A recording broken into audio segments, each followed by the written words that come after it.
Tax planning is all about being opportunistic, and there is an underappreciated feature in the tax code many people are not taking advantage of. I'll explain that and more coming up.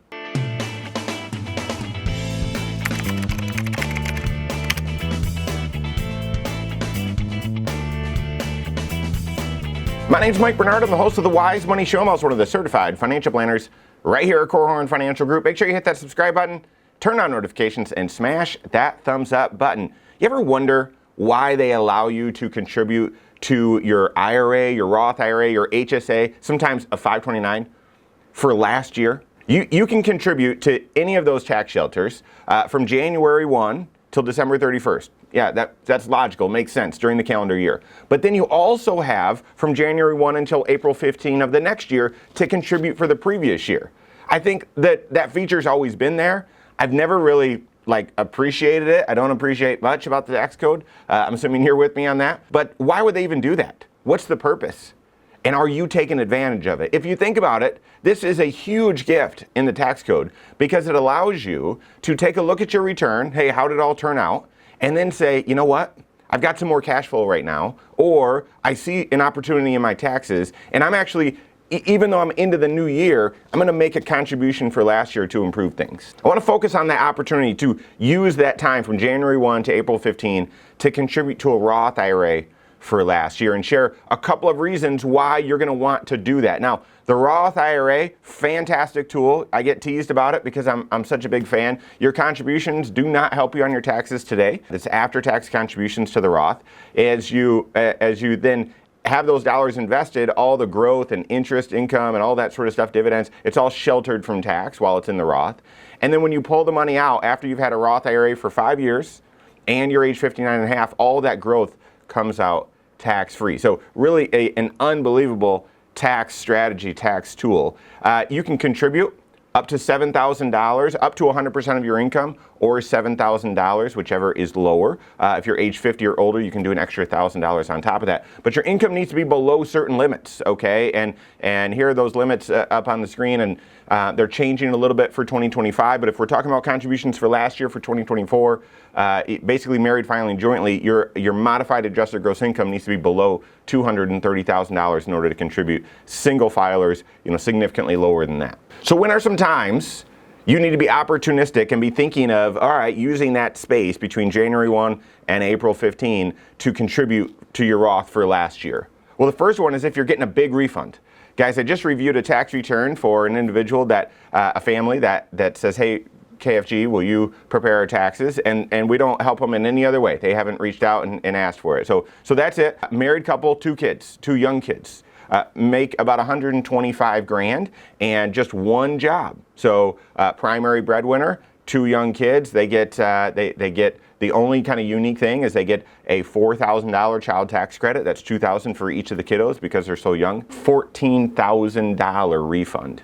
$14,000 refund. They need some planning. That's an extra $1,000 a month of cash flow that they're having withheld, going to Uncle Sam, not earning any interest on it, and then getting it back in this big bonus. If they can live without it the entire year, I wonder what they used that big refund for, because it was the same last year too. In my mind, if that's like sort of a trick to like a forced savings, sometimes people use it that way, use that $14,000 to fund the Roth for last year. I mean, you might be thinking, oh, that would be great to buy the new TV or buy the couch or do some other things. Well, it's money that, they didn't get a bunch of tax credits. I told you they got the child tax credits, but it was really just their money that they had extra withheld. They lived without it. So now they're getting it back. What are you going to do with it?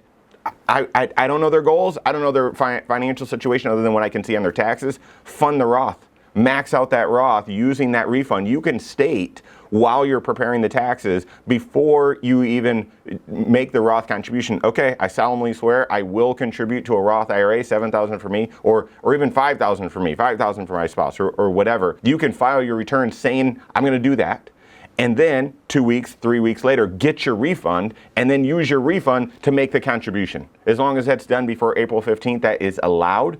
So big refund, big opportunity to contribute to a Roth IRA for last year. A second time, and this one I love, when you're going to want to make a Roth IRA contribution between January 1st and April 15 for last year, is if you're eligible for the Retirement Savers Tax Credit. Yeah, check this out. This is my favorite tax credit out there because it's a tax credit, not a deduction, a credit. So really good, dollar for dollar benefit to you back on your taxes that you don't need to repay or anything for saving up for retirement. Fantastic opportunity. Your income needs to be below certain thresholds, and the tax credit's on the first $2,000 that you contribute to a retirement account. You contribute $2,000, your spouse contributes $2,000, you each are eligible then. And so oftentimes we see where individuals, maybe it's a one income household and staying home with the kids, other spouse staying home with the kids, something like that.